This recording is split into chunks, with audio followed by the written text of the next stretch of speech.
we find ourselves stuck in the shingle.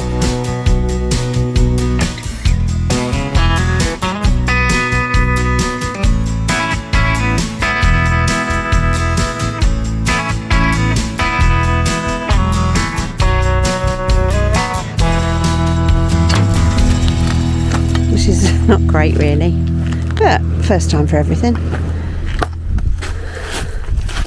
Lovely spot.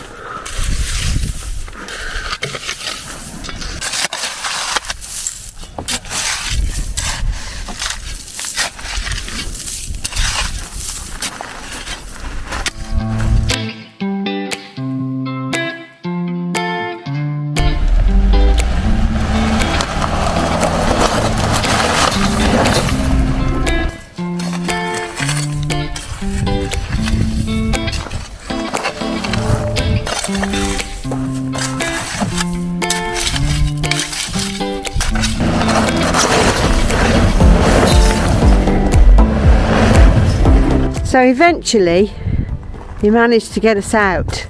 This is where we were and this is where we are now on the harder stuff. So, what do you think? I think we've got no beer in the van. So how are we going to get back from this situation? A beer at this point I think you would have deserved. Yeah. Well done. Yeah. You burnt a few calories. Yeah. Well, we've got the van out. There it is. And I'll just show you what stuff you should not drive on. So I did this on purpose so that I could show you all what happens when you drive on this stuff. So it is just loose Pea gravel. pea gravel, shingle, whatever.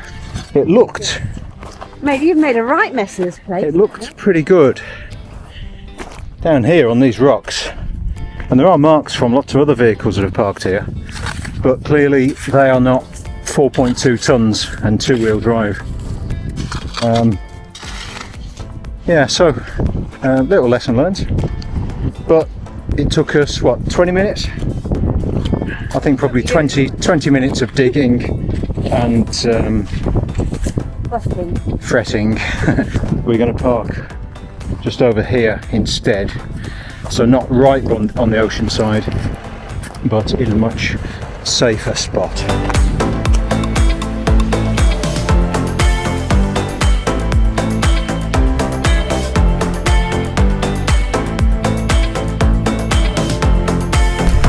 These things, Maxtrax, absolutely worth their weight in gold. They've been off the van twice now. First time we got stuck on a beach in Romania, and now we've got stuck on a gravelly thing, Shingly beach. Shingly beach here in Canada. Perfect. Right, shovel's going away, and hopefully not to come out again for quite a while. Well, we've just taken a little walk down from that, I was going to say disastrous park up, but it just could have been disastrous. We got away with it just about. So we're parked just round the end of that headland there, and we're just having a little walk on the beach.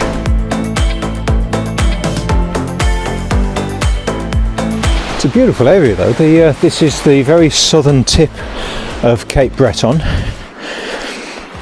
here in Nova Scotia. We're heading up towards the famous Cabot Trail, but that's still a few days away for us. We're taking our time. We've struggled a bit with finding places to camp, haven't we? Oh, we have. We really have.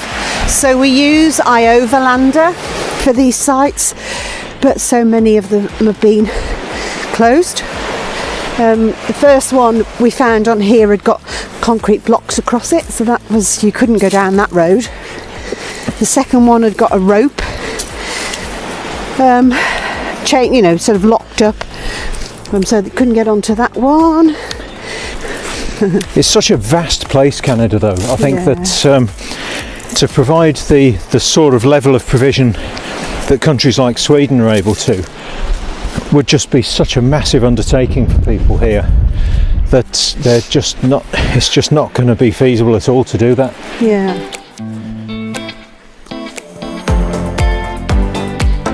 Also, a little surprised that the campgrounds, the official campgrounds, don't open until really into May. Yeah. Which is another 6 weeks from now. I've noticed some of them over here, it's June. Yeah, it's astonishingly short season when actually, yeah, the weather right now, this is gorgeous. Absolutely no problem at all travelling right now. Whether this is not typical of the weather you'd expect at this time of year, I don't know. But really, a campground could quite easily be open right now. And I suppose if initially they didn't get much custom because people are not expecting them to be open at this time of year, of course that would change as people realise that they are open.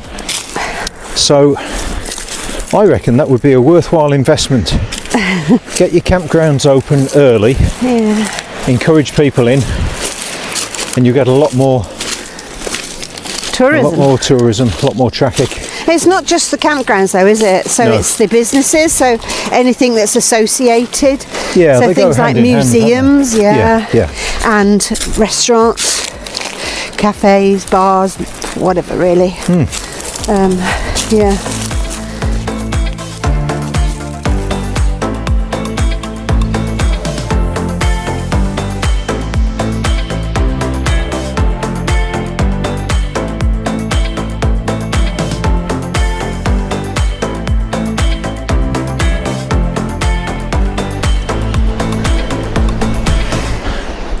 I'm guessing this is straight down over here.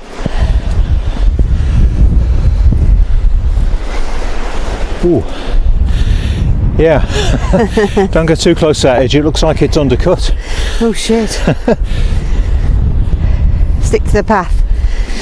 Hey? Stick to the path. Yeah.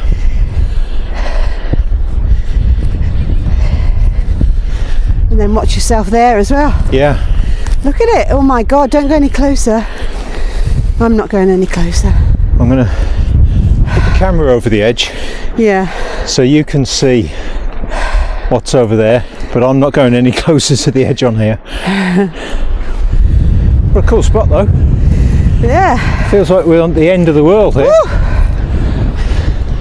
What a cool spot. Very cool. It's nice. Yeah. And you feel like you're the only people for, well, I don't know, miles and miles and miles. Yeah. I think we probably are. Yeah. At this time of year. It's ridiculous, isn't it? Yeah. Whew. This little tree clinging on for dear life. It's not going to be long before this embankment here is taken by the sea, and that tree is down on the beach there somewhere.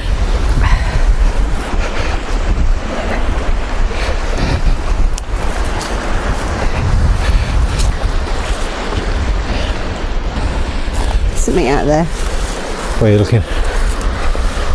Before the breakers on the right hand side, there's something black bobbing up and down. Oh, yeah. Two black things. I can see some birds. Yeah. Yeah. Yeah.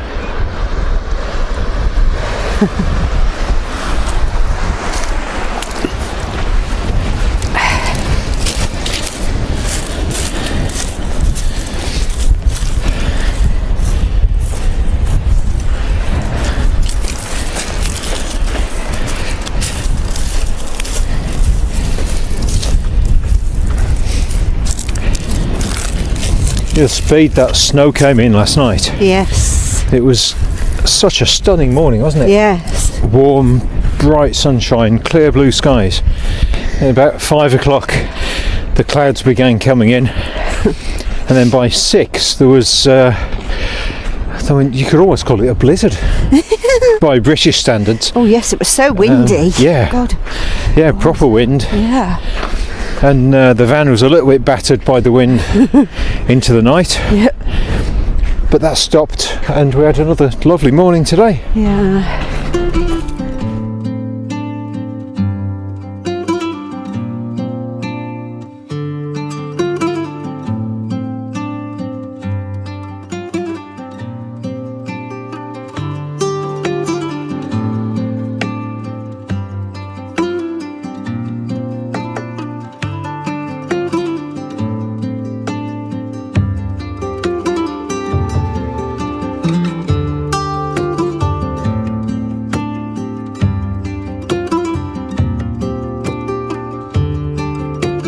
was an eventful night. After getting bogged down on this beach as we arrived here last night, it was a beautiful evening. We went for that little walk, and then in the night, so at about probably 2 or 3 o'clock in the morning, a massive storm came in. It felt like the van was going to be blown off its wheels, but it's all good, everything survived. It is a little bit damp, so that road that we drove up to get here is now wetter than it was when we arrived. Carrying a little bit further down here.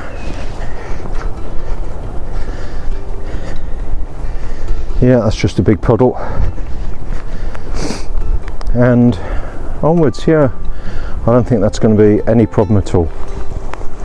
So, get back and get some breakfast. Yeah, it's all good. I think there's some stones lodged in the Maxtrax still. Yeah, that's not coming out. Showing signs of action.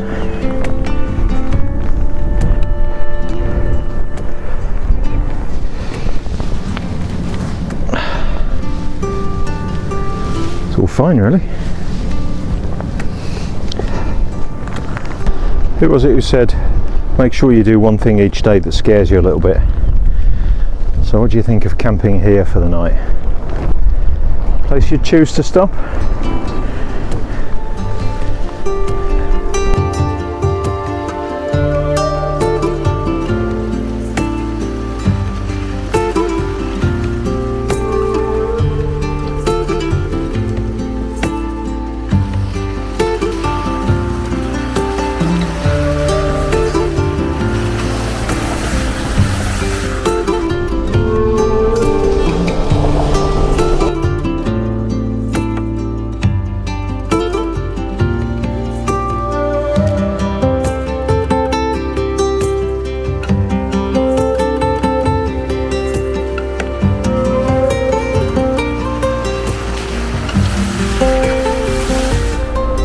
Now this is one of those iOverlander sites.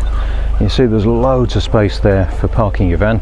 iOverlander actually says that that red cabin down there has got an electricity supply at it, but as you can see it's well and truly closed off with this piece of rope across it. They say that through the winter time this is used for storing the boats. There's only a couple left there now, but I can see, you know, with the proximity to these houses and things, I can see why people wouldn't want it covered in RVs or campers. But it is just one of those things when you're using iOverlander, sometimes things aren't what they say they are on the app. But we'll make a note on the app now to say that this one's closed off to help other travellers. Yeah, part of the daily challenge of looking for your park ups on iOverlander. I'm going to get back on the road now and we'll be on our way.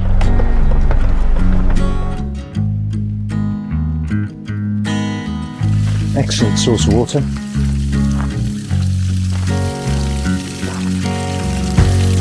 There we go. And nice and easy to shuttle it up to the van.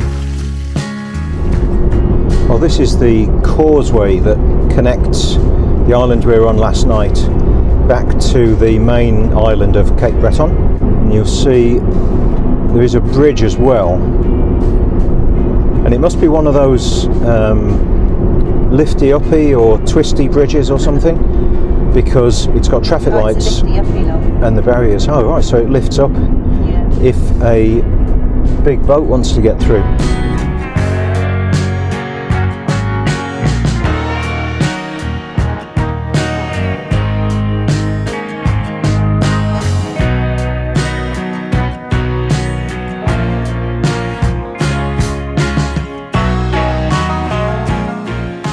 Now we just pulled over because we spotted a beautiful bald eagle in the tree. In fact, no, Sarah spotted this bald eagle. So we pulled over. It was flying. Yeah, it's beautiful. So we pulled over, got the camera out and went and took some pictures, and I'll put them on the screen now.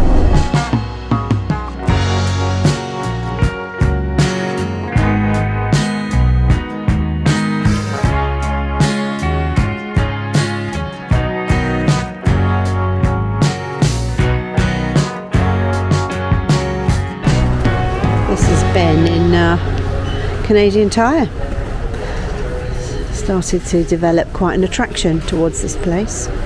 Now he's looking for his lamp. So happy because he got himself a Canadian Tire store, whatever that.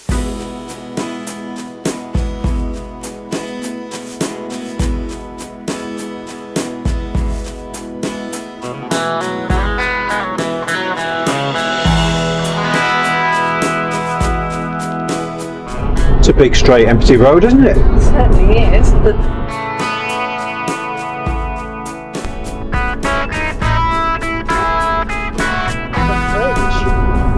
It makes me feel quite dizzy. Spectacular bridge. Wow, we're very high above that water. Yeah.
Well,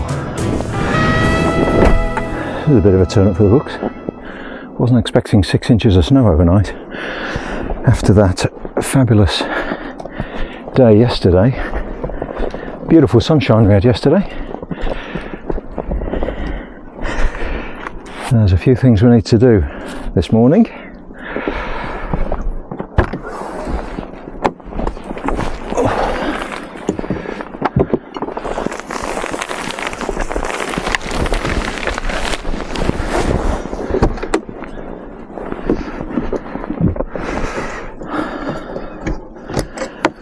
The brush to get the snow off the Starlink dish.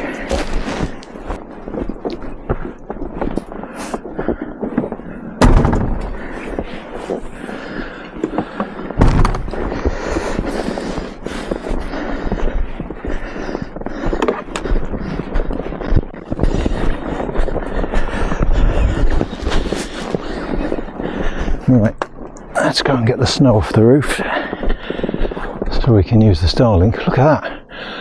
The snow's even settled a good, that must be 8 inches, mustn't it?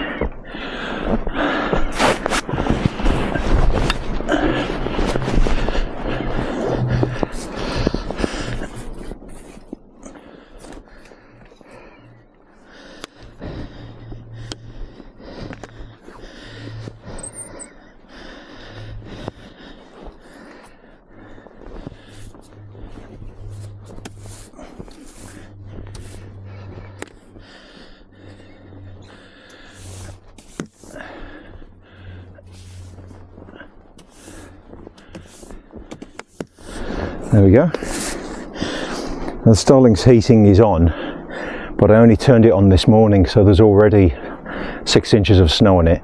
So although you saw it was already melting, it uses quite a bit of power to do that, and it's even better if you can sweep it off. There's not much point in sweeping the solar. So look at it, the sky is very dark over there, thick with snow, and it's very, very beautiful. But I think we're going to be here at the Big Spruce Brewing Company, which was last night's really quite tremendous harvest toast. I think we might be here for another day or two.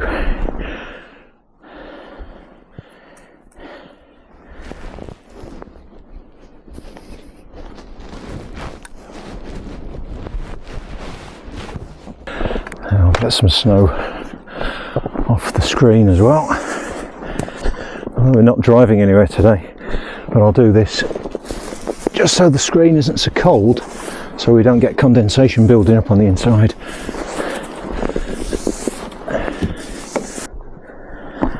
And now inside for some breakfast, and we'll contact Jeremy, who runs this place, and make sure we're okay to stay another day.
Well, that was the Big Spruce Brewing Company, a harvest host, and what magnificent hosts they are. It's great, wasn't it? Oh yes, absolutely lovely. Every single person that we've met that owns and works here were absolutely fantastic. Loved them. They were great. Brilliant. And so place. helpful to us. Yeah, we had I suppose, enforced second night here. We weren't complaining, but we were woken at 4 o'clock in the morning by the sound of very, very heavy snowfall and ice, and looked out the window and there's about 6 inches of snow on the ground. So we thought, oh dear, we're trapped at a brewery for an extra night. Yeah, what a shame. Still, we got away with it. We managed to survive. They were absolutely fantastic, couldn't do enough for us. Yeah, fantastic. So if you're ever in this part of the world, you've got to call in here. The beer's fantastic, the people are fantastic, and we believe in the summertime it's really, really busy. Oh, it looks amazing in the summer. They've got food on and all sorts of different places to sit, outside, inside. It looks lovely. So that's the Big Spruce Brewing, makers of organic craft beer, and it's just off the Trans-Canada Highway. And we ought to know what area, really, Ben. Well, it's in this part of just at the bottom of the Cabot Trail. So if you're doing the Cabot Trail, you'll be going past here. Yeah. So after Bedeck, isn't it? Yeah. On the way just south of Bedeck. West of Bedeck. So now we are on our way to a store to stock up on provisions, and then for the next few days we're going to be going around the Cabot Trail, which we're really excited for because it is super spectacular. And if the weather stays like this, then it's going to be magnificent. Of course, there could be a metre of snowdrop tonight, but we just have to take that as it comes. Now, while we're there, we were able to get a tour of the brewery. It's absolutely fascinating. Jeremy showed us their small brewery, their initial production facility that can do about 800 litres of beer at a time. They've now got a brand new, much bigger brewery just over the road that does things at a much more commercial scale, but their small one they use for their sort of experimental and smaller batch beers. And he showed us the whole process from the way they take the malted barley, grind it, and then it goes into the first container, and then they boil it for a certain amount of time. And there's so much complexity about the length of time that it's sat in the different elements of the process, and that creates all the different flavours and the different beers. It was really, really fascinating. And what was really interesting as well was that the first harvest host we went to was called Horton Ridge, and that was the maltings. And actually Big Spruce buy quite a bit of their malted barley from Horton Ridge. So we've actually inadvertently seen the whole process, or most of the process, from the barley coming in, being malted on the floor at Horton Ridge, and then it's put in the kiln, dried, that stops the malting process, and then transported to places like Big Spruce, where they turn it into delicious beer. Really fabulous, and something, I think, what do you think, Sarah? Something I think I could get really quite into. Yeah, I thought you'd probably say that. Yeah, it's a really... a new project, perhaps. Yeah, maybe. But anyway, what a Or fantastic did you mean place. just get into drinking it? Well, you're already there. I'm already quite good at that. Yeah. But no, really, really nice. What an experience.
Well, this is tonight's park up. Not a bad spot, I'd say. How's that for a view?